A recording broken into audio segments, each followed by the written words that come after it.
Hello everyone, welcome back to my channel Pompi lifestyle 100K। তো তোমরা সকলে কেমন আছো? সকলে খুব ভালো এবং সুস্থ রয়েছে। আমিও মোটামুটি ভালোই রয়েছি। তো চলো আজকে তোমাদের সঙ্গে একটু অন্যরকম ব্লগ শেয়ার করি। তো অন্যরকম বলতে কিছু অন্য কিছু একটু শেয়ার করবো। তোমার টাইটেল আর থাম্বনেল দেখে হয়তো বুঝেই গেছো। তো আগের ভিডিওগুলো যারা দেখেছো বা সুন্দর সুন্দর কমেন্ট করেছো তাদের কিছু জনের আমি নাম নেব। তো চলো এই ভিডিওতে নিতে না পারলেও নেক্সট ভিডিওতে নেওয়ার চেষ্টা করবো এটাতেই নেওয়ার। তো অনেকটা বেলা হয়ে গেছে, 10টা 23-24 বেজে গেছে। আর আমার একটুখানি প্রবলেম হয়েছে। প্রবলেম বলতে আমি 3 মাস ধরে একটা অসুবিধার কবলে পড়ে গেছি, যার জন্য কন্টিনিউ আমাকে ওষুধ খেতে হচ্ছে। তো ইদানিং ব্যাপারটা একটু বেড়ে গেছে। তো কালকে আমি সেখানে এক জায়গায় যাবো, তো তোমাদের সঙ্গে শেয়ার করব কি হচ্ছে না হচ্ছে, পুরোটাই বলবো। এখন হয়তো অত কিছু বলতে পারছি না, কারণ একটু সমস্যা রয়েছে তাই। তো নেক্সট টাইম তোমাদের সাথে সবটাই শেয়ার করবো নেক্সট একটা ব্লগে, এটাতে না পারলেও। তো চলো, বেশি বকবক হয়তো করে ফেলছি একটু উল্টাপাল্টা। তো তোমরা ব্লগটা কেউ স্কিপ করো না, পুরো ব্লগটা দেখতে থাকো, তাইলে বুঝতে পারবে। তো বুনু বাড়ি যাবে করে রেডি হচ্ছে। আমি বারবার বুনুকে খালি আটকাচ্ছি যে আমি তো যাবো, একটুখানি দরকারও রয়েছে, তো একসাথেই না হয় যাব। তো চলো, ভাতগুলো রয়েছে, কালকের মাংসও রয়েছে, এগুলো আগে হচ্ছে আমাদের দিদিদের খেতে দেই। আর তার সাথে আমি রান্না বসাবো। আর উনুনটা এভাবে ঢাকা দিয়ে রেখেছি, কারণ উপরটা তো দেখতে পাচ্ছ ফাঁকা, ভেঙে গেছে। তো এটা তো অজান্তে হয়ে গেছে, কাকে দোষ দেবো। তো চলো সবটাই তোমাদের সঙ্গে শেয়ার করবো, দেখতে থাকো। তো হুটহাট করে আমার মাথায় হুটহাট চিন্তা ঢুকে যায়, যার কারণে আমিও হুটহাট কাজ করে বসি। কখন কি কাজ করি তার কোনো ঠিক ঠিকানা নেই। এখন একটা কাজ করছি, আর একটা কাজ করছি, যখন যেটা মাথায় আসে তখন সেটা। তো মানে আমার এখানে ওখানে যাওয়ার জন্য সেরকম শাড়ি নেই আর কি। শাড়ি নেই বলতে আমি শাড়ি বের করিনি। আর কিছু কিছু কাতান বেনারসি বড়ো সিল্কের বলো, এগুলো শাড়িগুলো রয়েছে, যেগুলো হচ্ছে আমি এখানে ওখানে পরে যেতে ভীষণ ভয় পাই। কারণ শাড়িটা যদি নষ্ট হয়ে যায়, সেই কারণে নষ্ট হওয়ার ভয়ে আমি শাড়ি পরে এখানে ওখানে যাই না। ওই শাড়িগুলো তোমাদের অন্যদিন দেখাবো। আর সুতি শাড়ি রয়েছে, যেগুলো হচ্ছে আমি বাড়িতে ব্যবহার করার জন্য আমার 13টা টোটাল শাড়ি রয়েছে, সেগুলো আমি বাড়িতে পরি। আর এই শাড়িটা আমি এখন বের করলাম। আমার অনেকক্ষণ আগেই সকালবেলায় মনে করেছিলাম যে আজকে একটা শাড়ি বের করব, কারণ কিছুদিন হলো আমি নিজেও ডাক্তার দেখাতে যাচ্ছি, এখানে ওখানে একটু ব্যাংকে ট্যাঙ্কে যাচ্ছি, তার মধ্যে হচ্ছে মেয়েকে নিয়ে ইঞ্জেকশন দেওয়া টাওয়া, একটু বিভিন্ন ধরনের কাজ থাকে এরকম টুকিটাকি। তখন শাড়ি পরে গেলে আর কি ভালো লাগে, যেহেতু এখন এক বাড়ির বউ মা হয়েই গেছি। তো কি করা যাবে, আস্তে আস্তে ড্রেস আপ পরার বিষয়টা একটু ইগনোর করতে হবে। তো যাই হোক, একটা শাড়ি বের করলাম। শাড়ি বের করার পরে হচ্ছে আমি বুনুকে দেখালাম, তারপরে বুনুও একটু গায়ে দিয়ে ঢং করে নিল। তো তারপরে চলো আমি শাড়িটা ধুয়ে দেবো।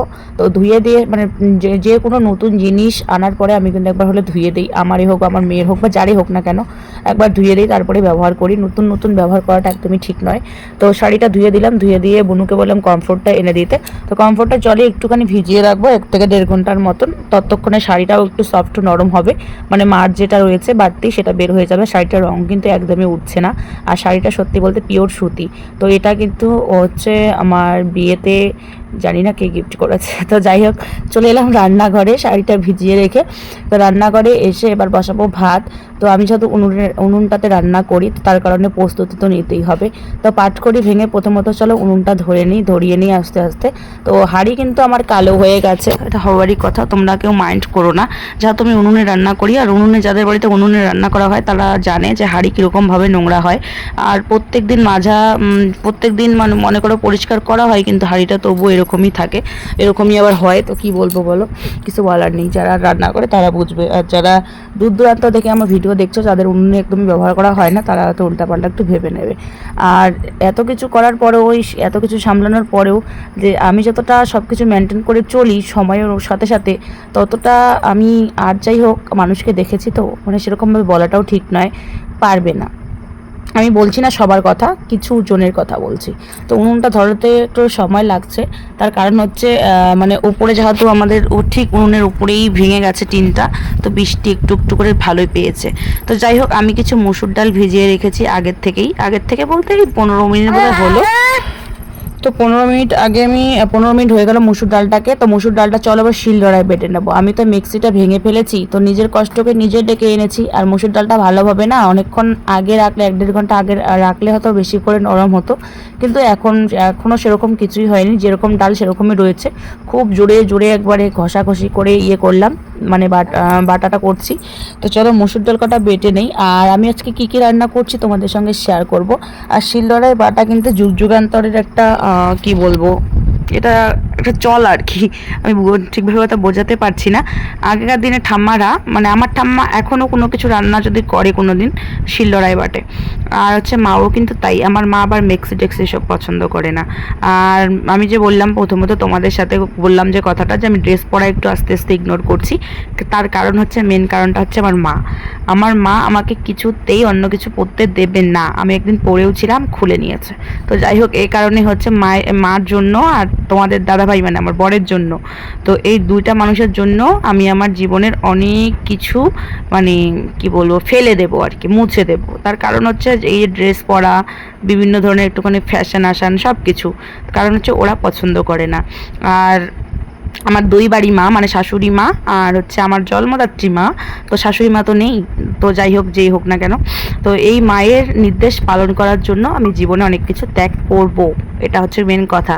তো চলো, বাকি রান্নাগুলো হয়েই গেছে। আর এখন হচ্ছে আমি এই যে ডালটা বেটে নিলাম, সেগুলোর বড়াগুলোকে মানে বানিয়ে নিচ্ছি আর কি। তো তেলটা না একটু বেশি হয়ে গেছে, অনেকটা তেল রয়েছে কড়াইয়ের মধ্যে। আর যতই বলি তেল মশলা একটুখানি কম খাবো, তার মধ্যে আবার বেশি হয়ে যায়। তো যাই হোক, তোমরা আমার ভিডিও যে দেখো, আমার ভিডিওগুলো সত্যি করে বলবে তো তোমাদের কেমন লাগে। আর তোমরা একটুখানি শেয়ার করে দাও। আমি কি জীবনেও উন্নতি করতে পারবো না নাকি? আমি সেই 100-200 সাবস্ক্রাইবারের মধ্যেই পড়ে রয়েছি। আর তার থেকেও মেন কথা, আমার ভিউজ সেরকমভাবে আগে আসতো না, এখন মোটামুটি আসে, তো 100-200। তো যাই হোক, একটা সবজি বানিয়ে নিয়েছি সয়াবিন আলু কোয়াশ দিয়ে, আর ডালের বড়া বানিয়ে নিয়েছি, আর কাঁচা কলা ভাজি করে নিয়েছি। আর এদিকে হচ্ছে আমার মানে তোমাদের দাদাভাই কাজ করছে, এদিকে জানলা দিয়ে দেখা যাচ্ছে। আর আমার মেয়ের কাণ্ড দেখো, ওর পাপার দিকে চোখ চলে গেছে, কিরকম করছে। পাপা কোথায়? পাপা কোথায়? পাপা কোথায়? কোথায় পাপা কোথায়? ডাকো ডাকো, পাপাকে ডাকো, ডাকো ডাকো ডাকো, হ্যাঁ পাপাকে ডাকো, ডাকো, পাপা আসবে তো, ডাকো ডাকো ডাকো ডাকো ডাকো ডাকো, পাপাকে ডাকো, ডাকো। পাপা ওদিকে কাজ করতেছে, তো নজর গেছে ওখানে। ডাকো, পাপা আসো, মাম খেয়ে যাও, ডাকো, পাপা আসো, মাম খেয়ে যাও। আসছে না। কোথায় পাপা? কোথায় শুনে? কোন দিকে পাপা? কোন দিকে? কোন দিকে যাবে? যাবে ওই যে পাপা, ও পরিষ্কার করে দেখ। এই যে তোর পাপাকে আমি জুম করি।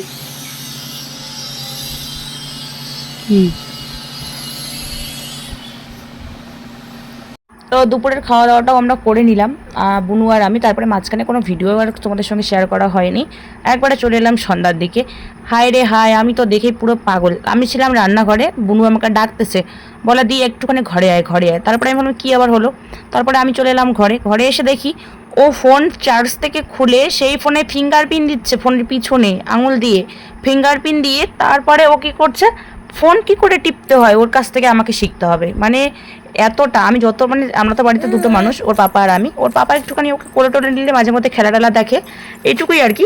আর আমি তো ওকে ওই ঘুম পাড়ানোর সময় বা কি বলবো, মানে ওকে নিয়ে মাঝে মধ্যে আমাকে ভিডিও এডিট করতে হয়। তোমরা তো জানো আমার বাড়িতে কেউ নেই, এগুলো আমাদের করতেই হয়। আর ওকে সবসময় তো আমরা দুটো মানুষের কাছেই ও থাকে, বেশিরভাগ আমার কাছে থাকে।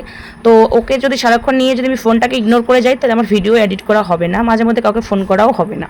তো যাই হোক, ওকে নিয়ে এসে এইটুকু আমাকে চালিয়ে যেতে হয়, এর থেকে বেশি কিছু না। ওকে নিয়ে আমি সেরকমভাবে ফোন খোঁচাই না, আমার ভীষণ ভয় লাগে যে বাচ্চা এগুলোই শিখবে। কিন্তু ভগবান কি করব আমি, এই আমার 7 মাস 8 মাসের মানে 8 মাসে পড়লো পাকা বুড়ি আমার সব কিছু ফোনে শিখে গেছে। কি করে ফোনের স্ক্রিনটা আনতে হয়, কি করে ফোনের মানে কি বলবো ভিডিও কল করতে হয়, ভিডিও অফ করতে হয়, কাটতে হয়, তোমরা নিজের চোখে দেখো।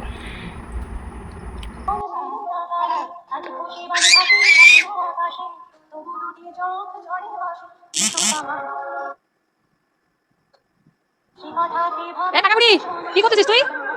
হ্যাঁ দেখি, দাও ফোন, দাও দাও ফোনটা, দাও ফোন, দাও দাও। নিশ্চয়ই তোমরাও দেখে নিলে যে কতটা পাকা হলে এরকম হয় আর কি। ফিঙ্গারপ্রিন্ট খুঁজছে ফোনের এপারে, মানে এই পাশটাতে, তোমরা নিশ্চয়ই দেখে নিলে ভিডিও কল করছে। তো আরও তোমাদের সঙ্গে দেখার মতো এই পর্যন্তই। কেমন হয়েছে অবশ্যই কমেন্ট করে জানাবে। ভালো লাগলে আমার পাশে থেকো, প্লিজ সাপোর্ট করো সকলে।